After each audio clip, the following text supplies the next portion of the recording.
پختونخوا کے بجٹ کے بارے میں عنایت اللہ خان صاحب سابق صوبائی وزیر لوکل گورنمنٹ کے جماعت اسلامی کے سینئر رہنما پروگرام میں ساتھ موجود ہیں۔ عنایت اللہ صاحب، آپ کی نظر میں یہ جو اقدام ہے پہلے بجٹ پیش کرنے کا فیڈرل گورنمنٹ سے پہلے، تو یہ کیا درست اقدام ہے کیا، یا اس کو آپ کے نزدیک یہ بھی اقدام درست نہیں ہے آپ کے نزدیک؟ میرا خیال ہے جو خیبر پختونخوا حکومت کی مالی پوزیشن ہے کہ جس میں ہم 90% مرکز پہ انحصار کرتے ہیں جی، اور مرکز کے اندر جو پروجیکشن ہوتی ہے ریونیو کلیکشن کی، اور اس بنیاد پہ صوبے کا شیئر کا تعین ہوتا ہے، تو اس لیے یہ پہلے پیش کرنا کوئی دانائی نہیں ہے اور انپریسیڈنٹڈ بھی ہے۔ اس سے پہلے پیش بھی نہیں کیا گیا ہے،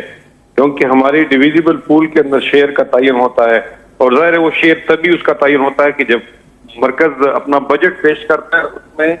جو آئندہ مالی سال کے لیے اپنی ریونیو کلیکشن کے پروجیکشن کرتا ہے، تو اسی بنیاد سے صوبوں کا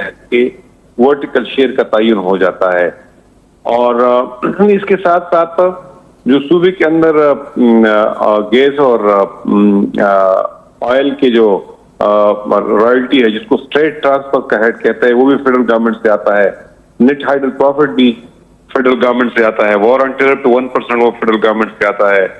جو ہمارا سابقہ فاٹا ہے، اس کی تمام اخراجات فیڈرل گورنمنٹ سے آتے ہیں۔ تو یہ وہ ہیڈز ہے کہ جس میں ہمیں فیڈرل گورنمنٹ سے یہ جو فورن پروجیکٹ اسسٹنس ہے، اس میں جو پروجیکشن ہم کرتے ہیں، تو ظاہر ہے وہ بھی فیڈرل گورنمنٹ کے بغیر نہیں کر سکتے ہیں۔ تو پھر عنایت اللہ صاحب اس کی وجہ کیا سمجھ میں آتی ہے؟ سیاسی وجہ ہو سکتی ہے کوئی؟ یعنی مجھے سمجھ نہیں آتی ہے، لیکن ظاہر ہے اس وقت جو پی ٹی آئی حکومت ہے خیبر پختونخوا کے اندر،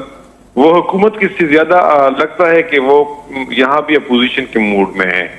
اور ایسے لگ رہا ہے کہ جو پی ٹی آئی کی سپورٹرز کا اور یا جو ینگ ووٹر ہے، اس کا جو مینٹل رجحان ہے اور جو ذہنی وہ ہے، جو پولرائزیشن پہ خوش ہوتے ہیں، اور یہ جو آپ ایک قسم کی اپوزیشن کی پالیٹکس کرتے ہیں اور اس پہ لوگ خوش ہوتے ہیں، تو اس لیے یہ لوگوں کو، اپنے لوگوں کو ذہنی طور پہ مصروف رکھنے کے لیے وہ ایموشنلی ان کو بلیک میل کرتے ہیں، بیانات بھی دیتے ہیں، اس قسم کی الٹی سیدھی حرکات بھی کرتے ہیں۔ ظاہر ہے یہ کوئی، مجھے اس کا کوئی تک نظر اس میں نظر نہیں آتا ہے، اور اس سے پہلے اس قسم کا معاملہ ہوا بھی نہیں ہے، اسپیشلی ایک ایسی صوبے کے لیے۔ وہ پھر اپنے جو ان کے ڈیوز ہیں، وہ چاہے نئے ٹیکسز پہ ان کے تنازعات ہوں، یا جو ٹیررزم کے فنڈز ہیں وہ ہوں، یا مرج ڈسٹرکٹ کے فنڈز ہوں، یا پھر لوڈ شیڈنگ کے مسائل ہوں،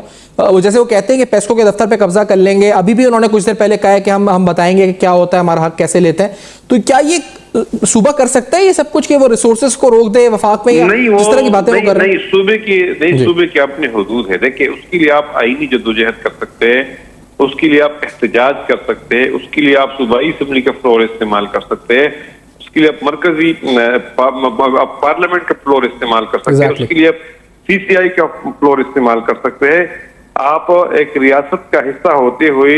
کسی ریاستی انٹیٹی پہ قبضہ نہیں کر سکتے ہیں، اس کے لیے پھر قانون حرکت میں آئے گا۔ تو اس لیے میں سمجھتا ہوں کہ ایک ذمہ دار حکومت کے لیے اس قسم کی باتیں کرنا وہ غیر ذمہ داری ہے۔ تو عنایت اللہ صاحب، اب بات یہ کہ وہاں پر جو لوگ ہیں، آپ نے جس طرح کہا کہ بیانات دے دیتے ہیں اور یہ بیسیکلی ایک ریٹورک بنا رہے ہیں، تو کیا یہ سیریسلی لیے جا رہے ہیں بیانات؟ کیونکہ ہر روز ہی دھمکی دیتے ہیں، وہ کام سے زیادہ دھمکیاں آتی ہیں اور الٹیمیٹمز آتے ہیں، ڈیڈ لائنز آتی ہیں۔ جو پی ٹی آئی کا ووٹر ہے، جس طریقے سے ہمارے ہاں ووٹنگ ٹرینڈ ہے،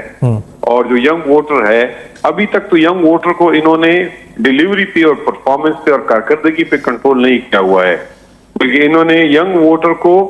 اسی قسم کی ہوائی باتوں پہ، پولرائزیشن پہ، مزاحمتی بیانیے پہ ینگ ووٹر کو کنٹرول کیا ہوا ہے۔ اے پی کا ووٹر آلریڈی جو ہے وہ اگریوڈ ہے، نوجوان اگریوڈ ہے، جو فوجی آپریشنز ہے، یہاں جو ملیٹنسی رہی ہے، بدامنی رہی ہے، وہ آلریڈی پاکستان کی ملٹری اسٹیبلشمنٹ سے اور مرکزی حکومت سے